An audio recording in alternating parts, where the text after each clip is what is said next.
Hello everyone. Chapter number first completed, second completed, third completed. कुछ terms हैं जो practical regarding है, वो जब हम मिलेंगे मैं तभी बताऊंगी. उसके बाद हम चैप्टर नंबर 4 पर आते हैं. चैप्टर नंबर 4 जो हमारा अलग शुरू हो रहा है वो है एंटरप्रेन्योर स्किल्स. मतलब व्यवसाय करने की कौन कौन सी स्किल्स होती हैं या फिर एंटरप्रेन्योर होता क्या है, इसकी कौन कौन सी स्किल्स होती हैं, इसके बारे में हम इस चैप्टर में पढ़ेंगे. ठीक है. सेशन फर्स्ट हम स्टार्ट करते हैं. Identify various type of business activities. Okay, firstly हमें ये समझना है कि एंटरप्रेन्योर क्या होता है.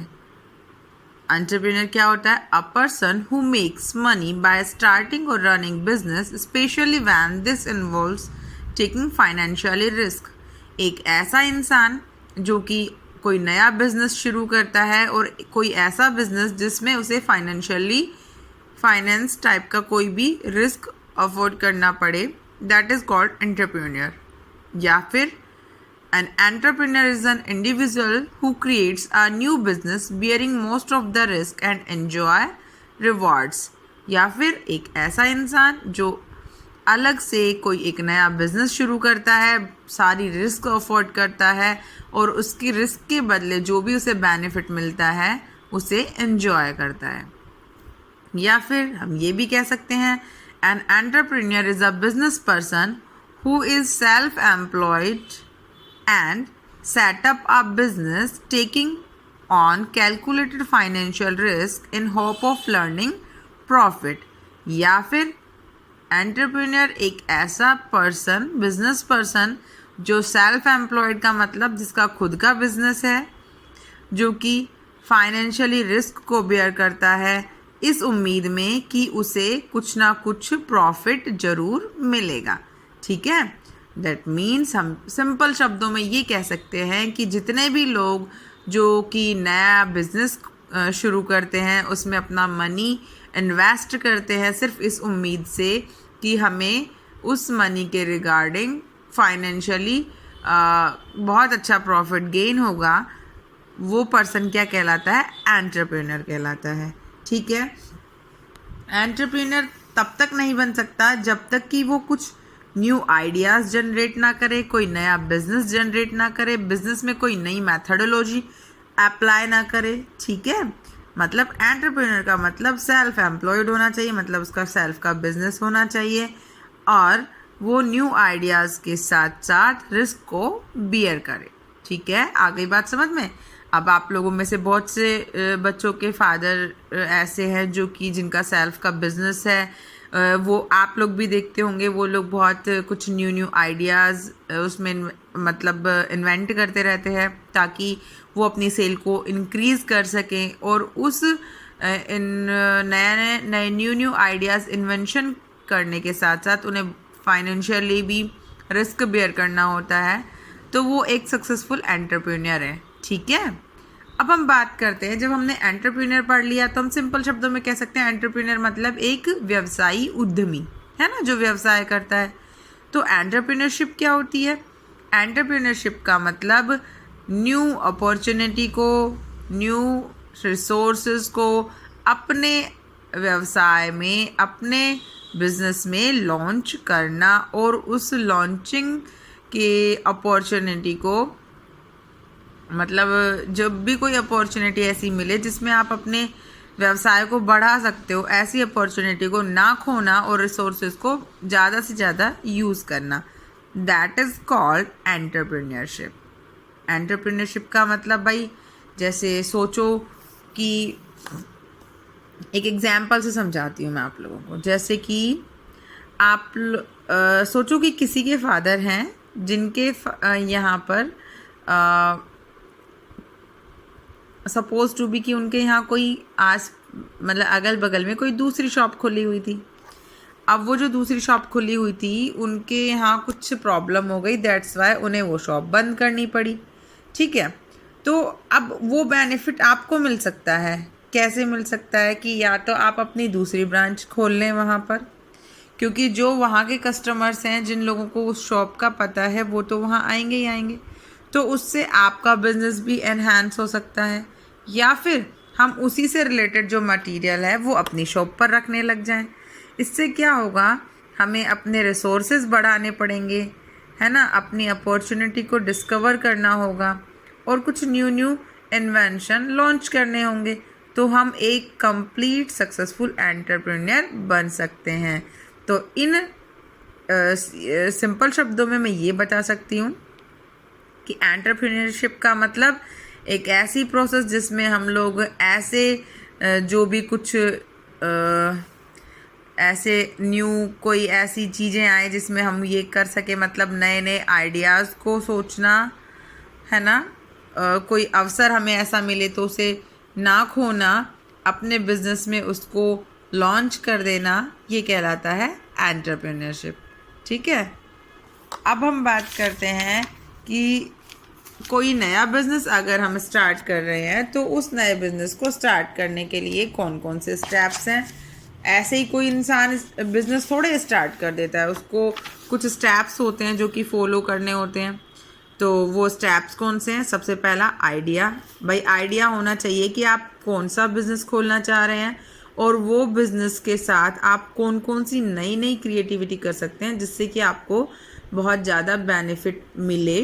दैट्स वाई किसी भी बिजनेस का सबसे पहला जो टर्म है, सबसे पहली जो स्टेप है वो है आइडिया। सेकंड स्टेप है गेटिंग मनी एंड मटेरियल। अब आपके पास आइडिया तो है लेकिन अगर आपके पास पैसे या फिर सामान नहीं है तो आप कैसे बिजनेस करेंगे? तो second thing is that. Third thing is that understanding customers need. Customer की नीड को समझिए। सपोज कीजिए कि आपने एक एरिया में कोई जनरल स्टोर की शॉप खोली, ठीक है, आपको यही नहीं पता कि उस आसपास के एरिया वाले लोगों का इंटरेस्ट किस में है। सपोज टू बी कि आप उसमें लक्स साबुन रखते हैं, आपने सिर्फ एक ही टाइप की साबुन रखी हुई है और जबकि जहां आपने शॉप खोली है वहां के लोगों का उनकी इकोनॉमिकली कंडीशन इतनी स्ट्रॉन्ग नहीं है कि वो उस साबुन को अफोर्ड करें, तो वो सस्ता साबुन यूज़ करते हैं, लेकिन सस्ता वाला साबुन आपके पास है नहीं। सो दैट जो आपका बिजनेस है वो सक्सेसफुल नहीं है। क्यों? क्योंकि आपने वहाँ के सराउंडिंग एरिया के कस्टमर्स की नीड को ध्यान में नहीं रखा। आपको यही नहीं पता कि उन लोगों का इंटरेस्ट किस में है, उनकी नीड किस में है और कितना मनी वो अफोर्ड कर सकते हैं। ठीक है, तो मतलब एक जो सक्सेसफुल एंटरप्रेन्योर होता है वो आसपास की चीज़ों को देखकर अपने बिजनेस में कुछ न्यू क्रिएटिविटी करता है। जैसे कि यहाँ के लोगों को ये चीज़ें पसंद आएंगी तो मैं ये रखूँगा, यहाँ के लोगों के पास इतना ज़्यादा फाइनेंशियली वो लोग इतने स्ट्रॉन्ग नहीं है तो मैं अपना मार्जिन कम रखूँगा। ठीक है, बहुत सारी चीज़ें होती हैं। Fourth point, improving product and services. अगर आपकी शॉप पर बहुत ज़्यादा भीड़ रहती है और आप समय पर सबको डिलीवरी नहीं प्रोवाइड करा पाते, जिससे कि आपके आधे कस्टमर्स बिना सामान लिए ही चले जाते हैं, तो आप क्या करेंगे?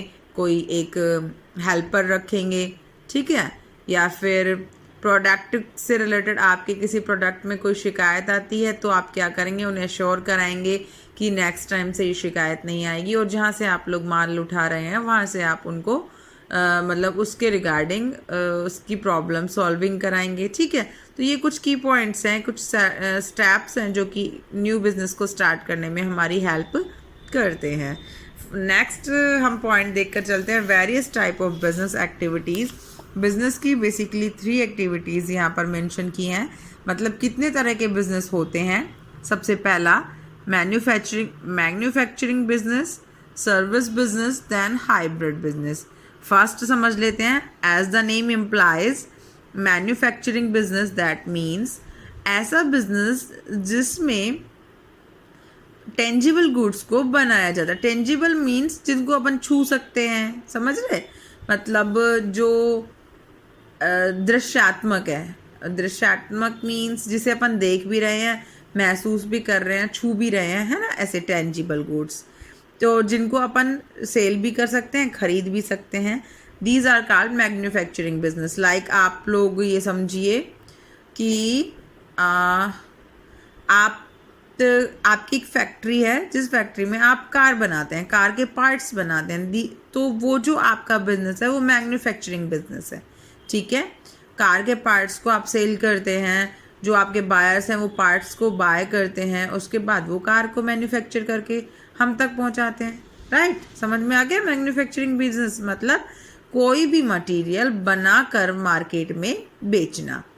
Next, service business.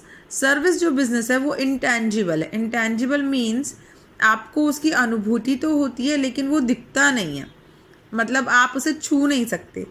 जैसे कि वो फिजिकल फॉर्मेट में नहीं होता। जैसे कि हम ये बोल सकते हैं, एक लॉयर है, आप उसे मनी देते हैं लेकिन आप उसे जो मनी दे रहे हैं वो उसकी सर्विस के रिगार्डिंग है। वो आपकी उस मनी के साथ में, मतलब मनी के बदले आपका केस लड़ेगा। तो वो इंटेंजिबल सर्विस है, मतलब वो आपको दिख रही है, आप उसे छू नहीं पा रहे हैं। जैसे कोई सैलून है, आप किसी सैलून में जाते हैं, किसी बार्बर के यहाँ जाते हो, आप उससे अपने बाल ट्रिम करा रहे हैं, कुछ भी करा रहे हैं, तो वो भी एक इंटेंजिबल सर्विस है। वो अपनी सर्विस प्रोवाइड करा रहा है हमें, कोई चीज़ साथ में लाने के लिए नहीं दे रहा कि आपने उसे 50 रुपीज़ दिए तो उसने आपको मतलब कुछ सामान दिया। ठीक है, लाइक मीडिया है, मीडिया हमें इंफॉर्मेशन प्रोवाइड कराती है ना। तो ये समझ गए आप, मतलब सर्विसेज को देना।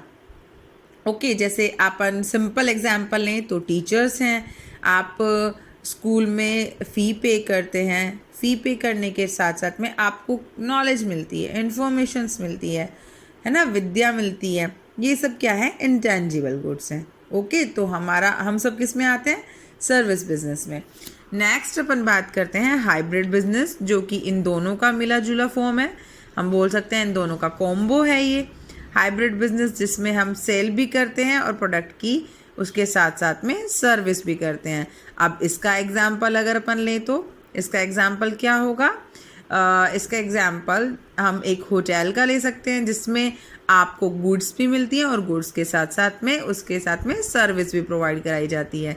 समझ रहे हैं आप। जैसे कि अगर आपने सपोज टू बी कि आपने वहाँ पर कोई जाकर होटल में खाना खाया, तो वो टेंजिबल हो गया क्योंकि वो मैन्युफैक्चर हो रहा है। और वहाँ अगर आप जाकर स्टे करते हैं, रेस्ट करते हैं, आपको रूम सर्विस चाहिए, तो वो क्या हो गई, वो इंटेंजिबल गुड्स हो गई। वो एक सर्विस है जो आपको मनी के रिवेन्यू में प्रोवाइड करा रहे हैं। ओके, तो आज का टॉपिक इतना ही। होप सो कि आपको समझ आया होगा हमारा ये जो न्यू चैप्टर स्टार्ट हुआ है। अगर फिर भी आपको कोई क्वेरी इस चैप्टर से रिलेटेड या फिर पीछे जो हम लोगों ने काफ़ी चैप्टर्स करा दिए उनसे रिलेटेड अगर हो, तो प्लीज़ क्वेरी पुट कीजिए। Okay, thank you.